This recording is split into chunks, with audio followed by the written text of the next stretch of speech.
Beating at 200 beats per minute. We have the right atrium, which is right here. The right atrium should be smaller than the left, and it is. Here's our right ventricle. It tapers. It should taper. It does. This is the left atrium. It should be kind of box-shaped, not rounded, and it is. And here's our left ventricle. It should be elliptical in shape, and the walls shouldn't be too thick or too thin. It's beating really well. It's a strong heart muscle. We have the mitral valve here and the tricuspid valve, so those are separating the atria from the ventricles on both sides of the heart. Just collecting a couple of different views from the same sort of vantage point. We'll start by putting color flow. We're already seeing some of that red color right here. It's a little bit green, so it's fast blood flow. That's moving through that septal defect. We'll see it in a little bit more detail in a moment. We're also seeing the tricuspid valve. That's not regurgitating at all. It wasn't before, and it isn't now. No mitral valve prolapse. Nope, no. So that the mitral valve's here, and it's not prolapsing. It's closing normally, and we'll put color on it. There's no regurgitation through the mitral valve either. Got it. So I was thinking upside down. Oh, it's okay. Both valves can prolapse. Okay. I'm not seeing any evidence of that. And it'd be weird for the valve to prolapse, meaning going into the atria. We can have cats that develop heart disease that have an anterior motion of that valve where it flips into the outflow tract, usually due to hypertrophy of the left ventricle, but his left ventricle measures normal in thickness. So at this point, is he on his back? He's on his side. On his side? Yep. Okay. So he's on his right side. We're going just through the wall of his chest with the ultrasound beam. Yeah. Okay. And he did great. So here is that high turbulent blood flow, high velocity blood flow, and then you can kind of see the VSD there. Yep. So there's the aortic valve. So our aorta's here. There's that VSD. We'll measure the velocity. So this is the speed of blood going through that septal defect. We want it to be fast. This is one of the only cases that we want turbulent blood flow. And his is fast, right about 5 meters per second. It was about 5 meters per second last year. So no evidence of progression there. Happy to see that. We'll complete our study, so we'll move it forward. This is the left ventricle. Relaxing and squeezing from our short axis view. The internal diameter is not bigger than it should be. The walls aren't too thick or too thin. I don't see septal flattening, which can happen with increased pressure on the right side, which could be due to pulmonary hypertension. I see no evidence of that. Great. And the right ventricle looks normal. The walls aren't thickened. It's not dilated. I have no indication to believe that he has any pulmonary hypertension. I can't estimate it because I don't have tricuspid regurgitation, but from what I'm seeing, I'm not seeing secondary signs of pulmonary hypertension. His heart muscle is really strong. We can put this motion through time. So this is a train of sound waves going through the left ventricle. Wow. And this is time on the x-axis. And so you can see his heart relaxing and squeezing, relaxing and squeezing. Strong heart muscle. We'll get up towards the base of the heart. In the center, the circle here, that's the aorta. This is the left atrium. We want them to appear about the same size in diameter as each other. Interesting. And they do. His measures 1.3 times the diameter of the aorta. Anything less than 1.6 in my book is normal. So there's no evidence of left atrial enlargement, and it's the exact same measurement we were getting last time. We'll put color over the tricuspid valve right here. I'm not seeing any regurgitation through that valve. We'll go over to the pulmonary artery. There's the pulmonary artery. You can see that bright white line crossing. That's the pulmonic valve. It's nice and wispy. Measuring velocity through the pulmonary artery, the velocity is normal. If that artery were narrowed or that valve were stenotic, which would be weird because we checked him a couple of times before and saw no evidence of that, but if that were the case, it'd be like pinching a water hose. Blood would flow through the pulmonary artery much quicker.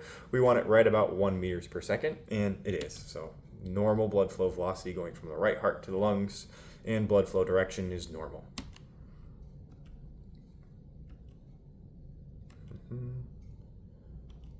We will now put color. There's the VSD, this red jet that's coming towards us. Oh. So that's high turbulent blood flow going through that small ventricular septal defect. It hasn't changed. It's the same speed, even in this view, maybe a little bit quicker than on the other side due to alignment. That's fine. I don't mind if it's faster. I care if it's gotten slower. So it's not really doing it's just releasing a tick of pressure. So the pressure is the velocity is related to the pressure gradient. the pressure gradient will begin to normalize between the two sides of the heart if the defect is larger, more blood is able to go through, damage the lungs, cause pulmonary hypertension. That's what is increasing the pressure. Okay. That's what makes the murmur softer, the velocity of blood slower, because there's more volume of blood going through the defect. They start out loud because the pressure gradient is still preserved or still normal, but then as the disease progresses, they can start to reverse. So the indications then would first be pulmonary hypertension? Yeah, overcirculation to the lungs would cause pulmonary hypertension, and then that would lead to the progressive right heart changes, pressure increase, and then a softer murmur, slower blood flow. Because the opening would be bigger. Usually it's with bigger openings, yes. Yep. Okay. Yeah. But the opening depicts the amount of blood that can go across that defect. A smaller defect, a smaller amount of blood is going to cross the defect. That's less likely to damage the lungs, and so those smaller defects are unlikely to progress. They are also unlikely to cause volume overload to the left side of the heart, which also can happen. More blood going through the lungs back to the left side can cause progressive left heart enlargement, increasing the risk of congestive heart failure. We don't see any progressive left heart enlargement with him, again lending to the fact that this is a small defect that is restrictive, so there's no evidence of change. Did that make sense? Yes, and it will sink in more as I listen and watch this back, because last year I had a stroke and it was mostly cognitive. So I have to kind of watch it and hear it and do that. That's why I'm videoing it. So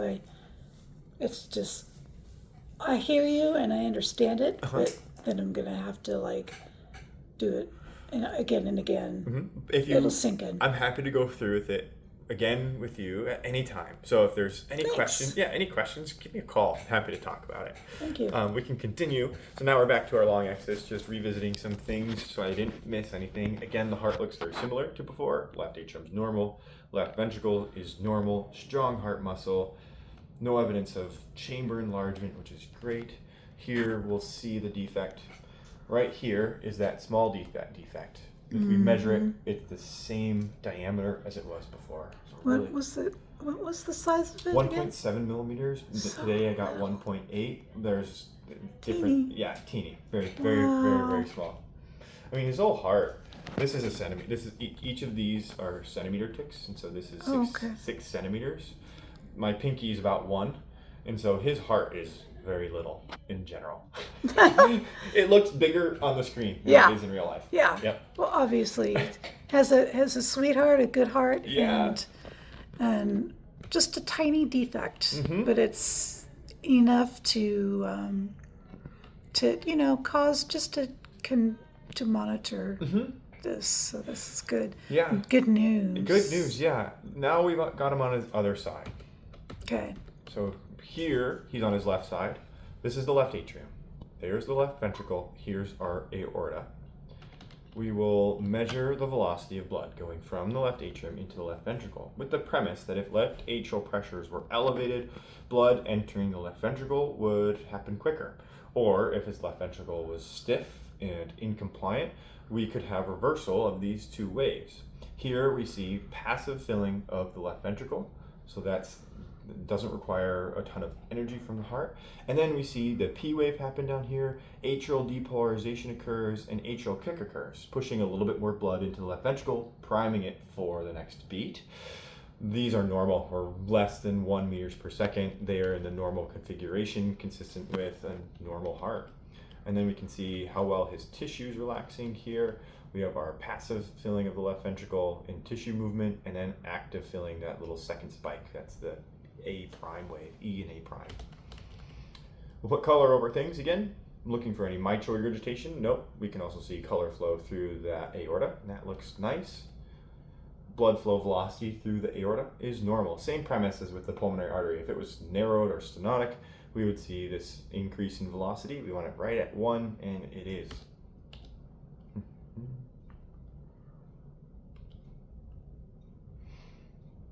Here's that defect. So this is our right ventricle over here. And so we see that high velocity blood flow going this way. We hear it loudest on the right side. Well, his right side chest wall is over here. So that makes sense. It's the common right-sided heart murmur that we would hear in cats. So it's classic for a VSD.